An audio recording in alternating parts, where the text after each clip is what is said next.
Viewers আসসালামু আলাইকুম।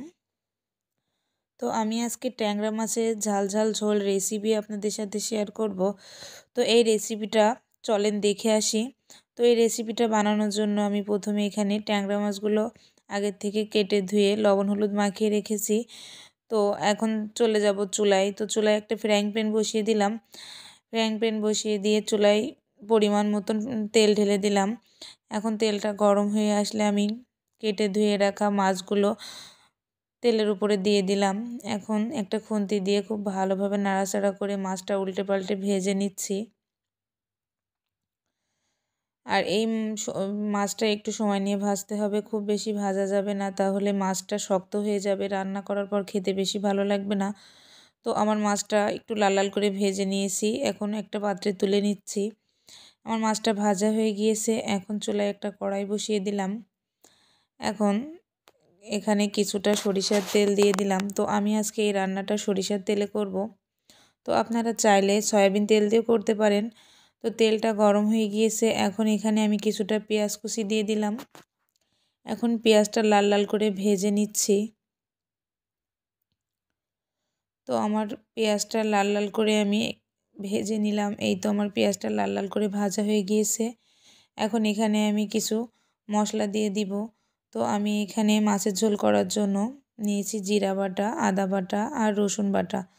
তো মশলার পরিমাণটা আপনারা দেখেই বুঝতে পারছেন যে মাছগুলো ঝোল করতে কতটা মশলা লাগবে। তো আপনারাও মাছ বুঝে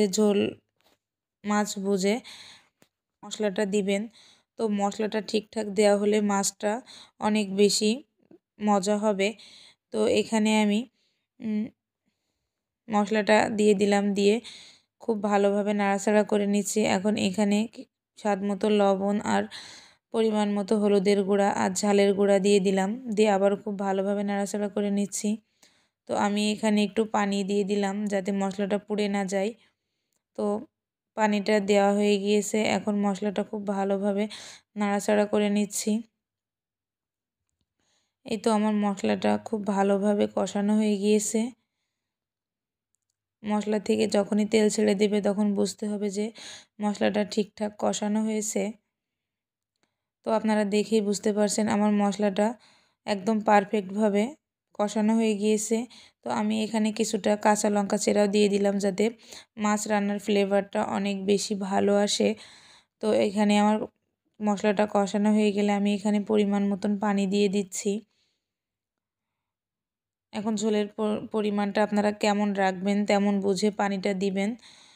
তো পানিটা দেওয়া হয়ে গেলে পানিটা ফুটে আসলে আমি এখানে ভেজে রাখা মাছগুলো দিয়ে দিলাম, দিয়ে একটু নাড়াচাড়া করে নিলাম।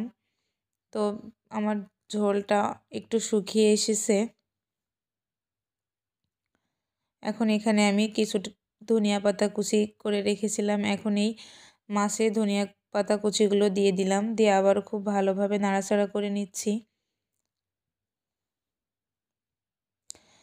এই তো আমার মাছ রান্নাটা হয়ে গিয়েছে। এখন এখানে আমি আগের থেকে জিরা ভাজি করে গুঁড়া করে রেখেছিলাম, এখন এই জিরা ভাজাটা দিয়ে দিলাম, দিয়ে একটা পাত্রে ঢেলে নিয়েছি। তো এই তো আমার মাছ রান্নাটা একদম রেডি। তো এই রেসিপিটা আপনাদের কেমন লাগলো অবশ্যই কমেন্ট করে জানাবেন। আর রেসিপিটা যদি ভালো লেগে থাকে অবশ্যই বাসায় একবার হলেও ট্রাই করবেন। ধন্যবাদ সবাইকে।